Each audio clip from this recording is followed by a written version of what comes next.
দেওয়াল চাপা পড়ে মৃত্যু হয়েছে একজনের, আহত চারজন। বাঁকুড়ার নতুন চটি মালাকার পাড়ার ঘটনা। আচমকায় পাঁচিল ভেঙে পড়ে দুর্ঘটনা। আহতরা বাঁকুড়া সম্মিলনী মেডিকেল কলেজে ভর্তি রয়েছে। আপনাদের জানিয়ে রাখি, দেওয়াল চাপা পড়ে মৃত্যু হয়েছে বাঁকুড়ার নতুন চটি মালাকার পাড়ার এই ঘটনা। আচমকায় পাঁচিলটি ভেঙে পড়ে মৃত্যু হয়েছে একজনের, আহত হয়েছে এই ঘটনায় চারজন। দেওয়াল চাপা পড়ে মৃত্যু হয়েছে একজনের এবং এই ঘটনায় আহত চারজন। বাঁকুড়ার নতুন চটি মালাকার পাড়ার ঘটনা।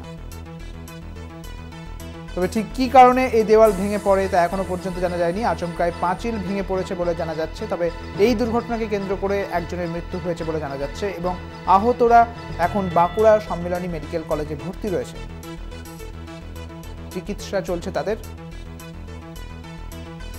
বাঁকুড়ার ঘটনা, যেখানে দেওয়াল চাপা পড়ে একজনের মৃত্যু হয়েছে বলে খবর এবং অন্যদিকে এই ঘটনাকে কেন্দ্র করে চারজন আহত হয়েছেন। আরো বিস্তারিত জানবো, আমাদের সঙ্গে রয়েছেন আমাদের প্রতিনিধি স্বরূপ গঙ্গোপাধ্যায়। স্বরূপ, ঠিক কি কারণে এই দেওয়াল ভেঙে পড়ে এবং এই ঘটনাকে কেন্দ্র করে এখনো পর্যন্ত কি আপডেট রয়েছে?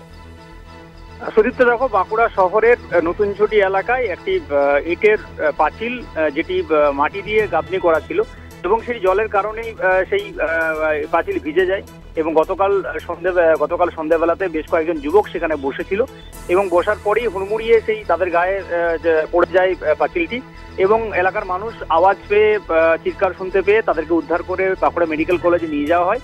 একজনের মৃত্যু হয়, দুজনকে প্রাথমিক চিকিৎসার পরে ছেড়ে দেওয়া হয় এবং দুজন এখনো বাঁকুড়া মেডিকেল কলেজ হাসপাতালে চিকিৎসাধীন রয়েছে। তবে এলাকার মানুষ যেটা বলছেন যে পাঁচিলটি ছিল, সেই পাঁচিলটি বেশ বৃষ্টির কারণেই হেলে পড়েছিল এবং সেই কারণেই ভেঙে পড়ে। বেশ, অনেক ধন্যবাদ স্বরূপ তোমাকে। আমাদের সঙ্গে ছিলেন আমাদের প্রতিনিধি স্বরূপ গঙ্গোপাধ্যায়।